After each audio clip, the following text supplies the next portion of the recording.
I will be reviewing the horror action game classic published by Midway Games in 2004 and developed by Surreal Software. It is, of course, none other than The Suffering for PS2, Xbox, and PC, with a port that was meant to be on GameCube but never quite came to fruition. I want to know the answer to a question I'm sure many of you have, and that is The Suffering still good in 2023? Before we come to my conclusion as we delve into this game, I would like to briefly share my experience with the game when I was a kid, which I believe will have been a mutually shared experience for many people who grew up with this game. When I was a kid, like many kids of the 90s era, I loved going to the video rental store. This was like the zeitgeist of many people's experiences within the 80s, 90s and the early 2000s as they faded in favour of streaming services within the 2010s. One day in 2005, I was browsing Global Video in Tannockside, when Global Video still existed of course, for a new video game rental. This place would eventually become my stomping ground for renting games. It was a perfect way of knowing if the game was worth purchasing in full or not, and my eyes would eventually be drawn to this cover of a man behind bars trying to escape the lumbering presence of the troll-like figure in the background. It was intensely terrifying. But what I love about the cover was the unsuspecting nature of it. The scenario tells you 1,000 things about the terror of not being able to escape an impending fate without us ever knowing who that guy trying to escape really is. And we only find out what the monster in the background is as the game is nearing its finale. I will be playing the PC version, and I would highly recommend getting the game on GOG. Even this bell end is shocked at the amazing price. And without giving my verdict on the game at this time, I would say if you have ever been curious about this game, or have nostalgia towards this game from childhood, I would absolutely recommend purchasing the game on GOG. For £8.09 you get a diamond in the rough game that can be optimised with high resolutions, a smoother frame rate and 60 frames per second, which makes the action much more enjoyable than on the native PS2 or Xbox versions. And it also has the patches to allow 16:9 widescreen to be possible. Regardless, it is a top-notch port and well worth the price of admission at this cheap rate. But let me get back to the review by discussing the plot. Since this game is over 19 years old, I will be spoiling this game rotten. If you have never played this game before, I would highly recommend skipping to this section right here and checking out the gameplay portion to see if this kind of game is your cup of tea. The story benefits from an entirely blind playthrough thanks to the way the story unfolds depending on choices made throughout the game. So if you were ever curious about this game, which I assume so if you're on this video and haven't played it, I recommend checking out the gameplay chapter, as I say, and seeing if you want to play it fully for yourself. Anyway, the plot of The Suffering is centred on an inmate who has been sent to death row on the infamous island that acts as the game's setting known as Carnate Island. The inmate's name is Talk, and he was convicted on the ground that he allegedly killed his wife and 2 children. The reason why I've used the word allegedly in this context is because the game has multiple endings depending on the choices you make throughout. Notwithstanding this, Talk is led down the corridor by 2 COs, with one called Ernesto who has got some choice words in describing Talk. Filthy inmate, they should all die. He is then escorted to his holding cell where we are introduced to the other inmates. Goose, who is vehemently pissed off all the time. That cocksucker's not going to be alright for long if he's in the row with the rest of us short-timers. Floyd, who is probably the most reprehensible character in this game and is the basis for a subtle theme that shows up in the game more than once, and much more than some players realised in giving credence to the seediness of the death row environment and the kinds of transgressions that would lead one to that very place. Yeah, it's pretty sordid. That little girl wasn't so innocent after I was done. We then have an unnamed character who seems to believe Talk wouldn't be capable of the actions he's been accused of and believes that he's instead a dispatcher of the neo-Nazis from the Aryan Brotherhood, which brings up an interesting point about Goose, who appears to be a Nazi himself. As the tension mounts, suddenly the prison shakes and the prisoners become terrified, pleading for the COs to let them out, even if they're on death row. And we then see prisoner after prisoner meet their demise, all except Talk, who has a lucky escape by the powers that be, as we take control of Talk once the prison cell is broken down. The game starts strong, with some survival horror elements. We witness a CO give us unwise instructions to go back to our cell, only for him to meet his maker. Our first weapon is a shiv found in the recently deceased Floyd, as his body reacts appropriately to the shiv being removed. And then the main chamber prison gate, holding all prisoners wholly captive, is propelled forward ostensibly by the same unknown source that broke us out of our holding cell as we get to explore more of the prison in a much deeper way. You will then be greeted with the sights that will become familiar throughout the entire game, such as COs being dragged away with bloody corpses of COs who have been left without limbs in various rooms in different parts of the prison and the island. As we go through the first chapter, we see more COs die in unique ways, and eventually get to fight a creature known as the Slayer, who are the first in a line of incredibly unique monster designs.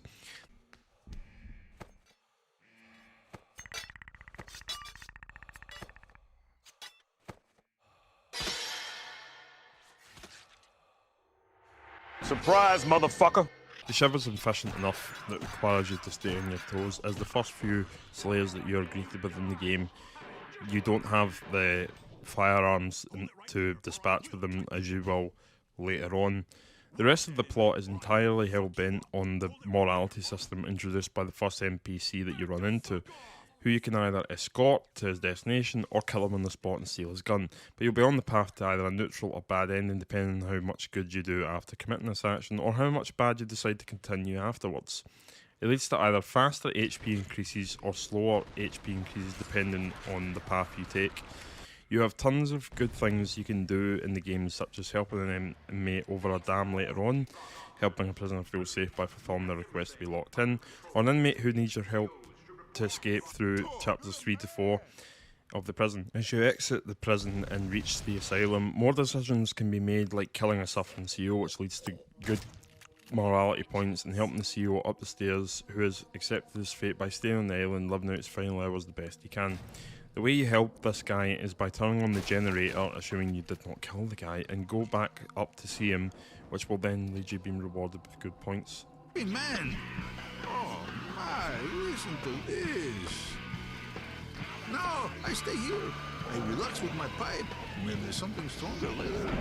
I got my music. It's a good life, however long it lasts. That's what I loved about you. It's very important to note you do not need to get every single task in the game completed to get the good ending. But indicators such as the way the photo of your family looks, how dark skin appears, whether it's dirty or clean, will determine if you are on a path to the good, neutral or bad ending. While it's simplistic in the gameplay department, it is solidly executed in terms of how the endings play out. Although it's funny how you can kill a couple of COs but potentially still redeem yourself before the end game, your apparition wife will try and guide you to the good path, of course, since she was a good person in life, according to the game, and an inner demon will try to convince you how worthless this individual who wants your help is, and why choosing the bad side is the only way. To give more lore to the island and for talk to learn more about Carnate Island, how evil and sentient this place is, we have the apparitions of Horace, who killed his wife during a conjugal visit and was sent to an electric chair, Killjoy, a doctor who performs some seriously harmful and deadly experiments on humans throughout the island, and last but not least, Hermes, who ended up killing himself in the gas chamber after years of killing others in the gas chamber and enjoying it like the sicko he is. The execution theme is probably the biggest theme in the game, apparent in both the enemies and during the plot. Do you yearn to see if you are truly a monster, and during chapter 2, you find out what happens when your insanity meter is building up from killing monsters, which leads to you turning into a bulking monster that only us, Torque, the monsters and spirits can see, but inmates and COs you run into will only see that you have an insane amount of anger. Do not use this form often if you want the good ending, as it leads to the neutral or bad ending if used too often, due to the fact that it's a beast that you're playing as. Most of the plot focuses on little flashbacks to your wife and appearances from her as a ghost, and occasionally your kids as ghosts, journal entries on these monsters, which additionally gives a little more backstory to the island itself, and the three ghosts of the prison too. The ending of the story will always be affected by your actions. Make sure that you are slightly dirty in your appearance if you want the neutral ending. This is a good tip. The final boss is called Torque's Hatred, which is never explained, but that was deliberately done in development. Richard Rouse stated that he wanted to add a sense of mystique to every corner of the game, and that meant making much of it as vague as possible. I won't say that this was a failure upon execution, but I honestly think it gets too vague at times. Why does the final boss have Torque himself on an umbilical cord, you may ask? Well, I believe it's because Torque is about to become reborn. What I mean is, once this beast is defeated, we find out the truth all along. So it's like we become a new person with this information. Even if the destination we took led to this truth, but Torque himself isn't going to think about that within the gameplay. And at the end of the day, Torque is obviously convinced himself of what he is throughout the game. So it's entirely player driven. If your morality is bad, your kids and wife will pop up during intervals in the fight against Torque's hatred, such as when you fight your creature form during this boss fight as your human self, and then you subsequently fight your human doppelganger as the creature, and they will ask why you murdered them and tortured them. The escape boat will appear, and then you turn into the creature and dispatch of that rescue guard as you live the rest of your mortal life on this island as a bulking behemoth. But your wife will still tell you of her disappointment during this cutscene, along with a bloodied photo of your family to end it off. If your morality is neutral, your kid will wonder why his brother killed him after you killed his mum. Your other kid will wonder why you did not kill yourself instead of killing his mum. And then your wife will criticise you for letting your kids down with the very criminal behaviour that led you to jail in the first place. This time, Torque will hop on the escape boat, but he will knock out the driver of said boat as he says the police are waiting for him in the mainland. If your morality is good, your kids will say how you tried to protect them, as does your wife, and that Torque had the worst streak of luck ever despite how hard he tried for them. But his wife acknowledges that Torque does have indeed anger within him, but he's just not capable of hurting his loved ones with that anger. You will then unlock the archive page of your family, and the ending will show a masked figure with a baseball bat who has already killed your family, along with another masked figure alongside him, who then leave you to deal with this new life of yours, as they put it, as they've completely blackmailed you by leaving you at being the only one at the scene of the crime. Then the captain of the boat will tell Torque he has a retrial coming up after the prosecutor got indicted on his trial. Your wife says someone is missing from this photo, and that therefore concludes the good ending. While this game uses a morality system often seen in other games that use a similar system, I have never experienced a game where the story is influenced in every chapter by the actions of the character. I think that the focus on action took away from some of the lore of the story, obviously, but the truth is the story is better explored when you go out of your way to explore the abandoned caverns, the people you can find in the caves and caverns, and all the people you can help along the process, who have the same desires to escape as you do. I think that this story works well enough in the setting of the game, and that the morality system makes for a story with more going on that wouldn't be the same if this morality system wasn't used in the story whatsoever. So I appreciate what they tried to go for here, when the desire for a Devil May Cry styled action system meets a Silent Hill style of environment, and it's been executed this well. Although I will say that the game, you're not going to be juggling enemies like you do in Devil May Cry. You're not going to have the same combat system, but it does do its own thing with the combat system, using guns, first-person shooter elements, etc. Third-person shooting elements too. And even if it loses some of the horror elements in the process, as you become more powerful in the arsenal, the game still crafts an atmosphere unlike any other. Now on to the gameplay. This is where players can have the most action out of any horror game up to this point. The developers wanted the player to have a sense of control over their surroundings, and that meant interacting with different switches, lights, toilets, and feel a sense of genuine destruction as you pile up the creatures' bodies. These creatures are all based on different executions, as previously alluded to.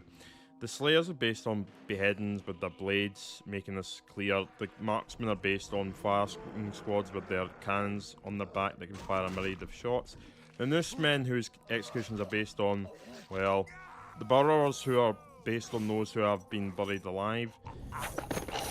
The Festers, who have stopped Clem from escaping this infernal rock, who are based on slave traders. They are living in purgatory for the crimes that they caused to the slaves that they owned, so they are in eternal pain throughout the whole game. And finally, the Inferna, who are flaming creatures who look just like the little girls who, according to the game itself, accused various people of witchcraft and it led to the death of 11 people back in the 1600s. So these Inferna are basically almost like the recreation or reincarnation rather of those very girls who caused this distress at the time. These designs were done by Surreal Software, but they were then sent to Stan Winston, who was a famous monster designer of Jurassic Park and one of the best films I ever saw, The Thing, among many other films such as Terminator, so that it could be finalised into an even creepier design. Stan Winston wanted to design the monsters on a film adaptation of The Suffering many years after the game launched. I believe the reason for the film never coming to fruition was due to the poor sales of The Suffering sequel, Ties That Bind. It could also have just been a lack of interest in getting the license rights for a film release. After one big hit for Midway, and the sequel being a sleeper hit overall at best. But these enemies in The Suffering 2004 add a ton of charm to the horror elements and allow for a greater sense of depth to the combat as you avoid each of their unique attacks, using your side roll. Also, they provide a good challenge because they're not exactly pushovers, but as you get more powerful in the game, they do become less of an issue as your arsenal and weaponry, and also the amount of bullets that you pick up across the game increase. Some enemies like the Fester rely on bombs, the flamethrower, or melee weapons to kill, but most enemies, apart from Fester, which also includes the last enemy, Inferna, can be dispatched with shots, with higher difficulty settings which don't have any rewards for beating them. The game will become much more about survival at the expense of enemies becoming bullet sponges, built with Torque becoming a glass cannon. It will become like a Dante Must Die mode within the prison setting, so I guess that correlates to the Devil May Cry approach that they may have been going for during development. Based on research I did from other reviews of the game, this game's combat system and health pickups, which are painkillers known as the Zombium bottles, are very reminiscent of the game Max Payne, which I only ever played 5 minutes of as a kid, so I have no frame of reference. It has no bullet time like that game, supposedly, but the strafing and shooting from the side in third person is similar, and the painkillers are basically the same as what Max Payne uses to refill health in his adventure. The controls work well on both console and PC. The PC buttons are intuitive. R is to reload guns, for example, as you would expect, and the WASD buttons allow for movement as they do in most PC games, with the mouse being how you control the camera. It isn't revolutionary, but it doesn't need to be. However, it does something not many shooters before at the time, or now, allow, which is to switch between first and third person. You do this on PC by clicking the Alt button on the left. Third person allows for more dynamic fighting, with the camera close to the action and the bloodshed being much more visible on the polygons in the environment. You also get to appreciate those PS2 polygons in full view. It also allows for pinpoint accurate aiming, so you can do stuff like, well, this. The developers took time and care to make the world in both first person and third person feel interactive. The Hermes boss fight in particular requires expert movement between different switches to turn the gas off and braking boxes to ensure that the rest of the exposed gas can cease. By using third person, the action is much faster, but in first person it is slower, but you get to see more of your environment because the camera is right behind Torque and he's in the centre, letting you see the monsters around you. The game often rewards your curiosity with Zombium bottles, bullets for your pistols, Tommy gun and shotgun, all of which, as I've discussed, you build up throughout the game. You can even pick up extra weapons like the flamethrower, which it was used to dispense of the Fester, as I pointed out, but also a special gun in the form of a Gonzo gun. And this is an Easter egg gun, which is a chicken gun that shoots eggs and kills enemies in one hit. Yeah, it's crazy shit. On the topic of bosses, this game has 5. The first one is Hargrave, who is a prison officer who has used the opportunity that the Cataclysm provided to unleash his fantasies of killing inmates with predictable results. Let's take a look. Oh man, you're here.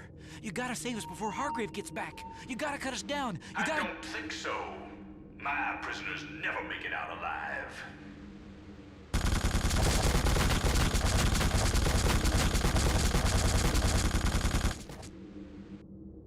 The time has come to wash the scum from the earth.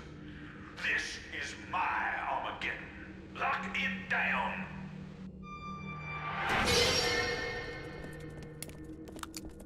Inmates in the gallery. Repeat. Inmates in the gallery. Wash the pus away. However, once we shoot him a couple of times, he opens the door and we impale him as the beast to finish the job and uses Can to take care of the entourage of slayers who hate the light, which becomes a factor in Chapter 7. The second boss we fight, although it's not really that much of a boss against this character, but he is a big major puppet player in this fight, is, of course, Killjoy in the Asylum. The idea of the fight is that you confront your creature form. You don't fight it necessarily in this fight, but it is there on display. You have to release the beast. Yes, literally release the beast. In order to end the fight, this involves basically killing off the projections of the Slayers that keep coming into the room and destroying all the projectors, etc., that show up using axes and all that. There's different things that you have to do in this fight. It's actually quite engaging. It's one of the stronger fights in this game, I would say, by far. Definitely a worthwhile second boss to this game, and its lackluster boss variety for the most part, if I'm totally honest. This is definitely a highlight. And then the third boss is Horus. Now, Horus is just basically a simple boss fight. It looks like this may have been for the beginning of the game. I'm not sure exactly if that's the case. But either way, you jump over electrical waves that he shoots out from his chair while he's suffering. And in the process, wait for the force fields to go down on each of the switches. That I think there's about 4 in the room. And just shoot away at those switches the moment that the force field goes down. Each hit basically is one less, chance at him being electrocuted further. So it's almost like you're helping him in a weird way. But yes, once you hit all 4 boxes to stop the electricity, the fight ends and he thanks you, and then he's basically, that's it, he's gone. Thank you. He's gone at that point. The pain's over. The third boss, and you're noticing the theme because obviously these are the apparitions now, basically, for the most part, which made sense because they were a recurring element in the game. The third one is Hermes, who's quite happy to die for your cause despite trying to kill you beforehand. Navigate the environment, make sure that all the gas chambers or gas grates are covered with boxes or anything that can fall from the ceiling, like this bag of salt, I think it is, that can come down from when you attack one of the switches. Make sure that all these are covered, and then once you get the chance, Hermes will pop up out the grate that's near an oven. You have the chance to blow him into that oven really quickly with a fan nearby. Close the oven and then watch him enjoy the pain that he's going through. And then that ends the Hermes boss fight. And finally, we then come to Tox Monster, the absolute freak of nature to perfectly end the campaign with. You are then able to bring down a laser beam, yes, Frickin' laser beam! to transform Torque into some sort of psychonetic freak of nature who can shoot fire, well, not fireballs, but they're like electrical balls, almost Dragon Ball Z style, from his hand to attack the core of this monster, Tox Hatred, not Tox Monsters, I unfortunately called them earlier there. And then once you hit him enough times, the fight is over, and that is basically the end of the bosses in this game. While they are unremarkable, they do the job well enough, The focus is on the creature AI and combat system in the game. You can go to many different areas of the map that aren't even mandatory just to deal with the demons throughout and to find more visions of your family to build up a greater picture. It adds a lot to the mystical nature of both Talk's past and the island itself. However, it can lead to some confusion about where the main path is when you go off it, which is very evident in the chapter 12 area where you have to raise a truck with a tire iron to get over to the next section. But that chapter is so awesome because the start of it has a callback to the film The Shining with a labyrinth exactly like it. The number of objects you can interact with was apparently inspired by the series Half-Life, in which Gordon Freeman could interact with practically every object in the game. It's entirely optional for the most part. I say for the most part.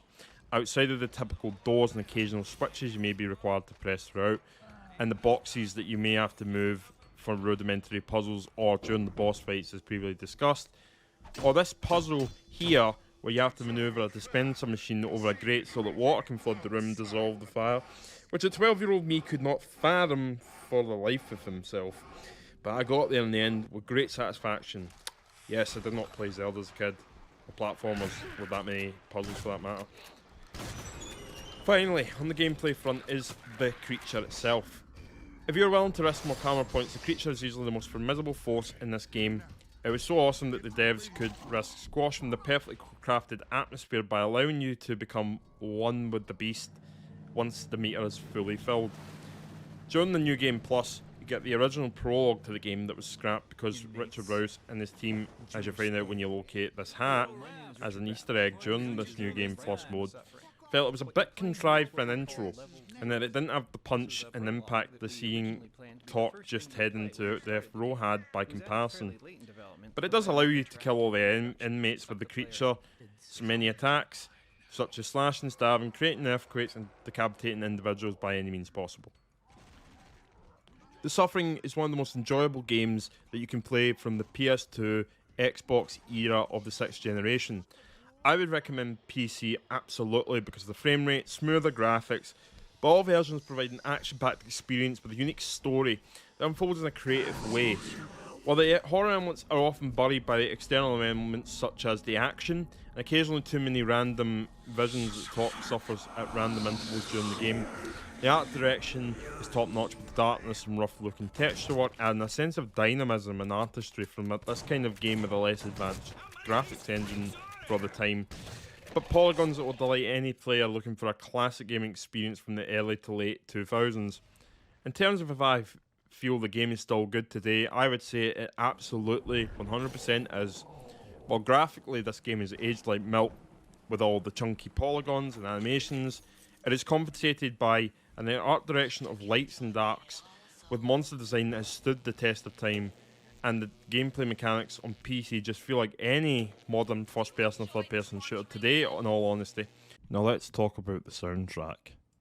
The Suffering uses interesting synths and different kinds of objects such as water bottles and just generally rods and stuff like that. Anything that the sound developer could come up with, he used. And in order to create the percussive atmosphere, these objects were used to create sonic synths that you wouldn't normally hear, as the composer put it, in normal game soundtracks. And I think it creates a foreboding atmosphere. Take a listen.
What you get is a soundtrack full of urgency and a sense of agency, and also a sense of action that normally you wouldn't hear in this kind of horror soundtrack, but because of the way that the game is and how much control you have over talk, it was important to give a sense that you could survive this chaos and the horror environment in the prison. It does sometimes sound like there's always an apparition or something around the corner. It keeps you on your toes. It also like works because they use sound effects such as the water in the shower room. Whenever you turn a tap on, you'll hear the water running. This kind of thing really builds up a sense of dread within the environment that replaces the kind of suspense that most horror games have, because obviously, as I've pointed out, when you've got a shooter and you combine horror elements, you got to craft the atmosphere around it if you want to keep the horror elements. And I think the Suffering team at Surreal Software did a fantastic job of this. This is easily one of the greatest parts of the entire game, is the soundtrack itself. It is understated. It isn't always it's not in your face ever, but when you take the time to listen to it in game and out of game, you will hear something that is truly mesmerizing to the ears and completely captivates you, whether you're young or old, in terms of as a gamer. When you play this, I will always remember the sound of the Slayers once I had reached the first Slayer in the game and that battle music starts. And it does sound like, death is on its way, and I think that really gives the game a levity above its other contemporaries of the time. The one driving force of this game's appeal for me is the prison setting, and how you never really see this kind of setting being used predominantly throughout any game within the horror genre, or even in the film genre for that matter. With an updated graphics system and enhancements like the Resident Evil remake had with its gothic atmosphere on the island, this game could be brought into the modern day with a fully fledged remake sold on Steam or GOG, absolutely. It's got the cult following for it as well, and I think the game deserves to be held in the same regard as Silent Hill or Resident Evil for trying something different in a genre that up until Resident Evil 4 in 2005 was kind of static in my opinion, because of how the over-the-shoulder camera dictated much of that horror genre throughout the 2000s, and third person was often used over the first person view. The sequel itself ties that bind, goes down a tried and true formula, and if enough of you guys want me to review that game one day, I happily will. But I will tell you right now, I have a much more negative opinion on that game, so be prepared for that if I ever do get down to it later in the road. But anyway, this game is overall great for what it was. I will always hold it in high regard as one of my favourite games of all time, even if I find the start to be much stronger than the sum of its parts. But then again, the game is still fun and intriguing throughout. This was my review on The Suffering 2004, and whether it's day, afternoon or night where you are, have a good one.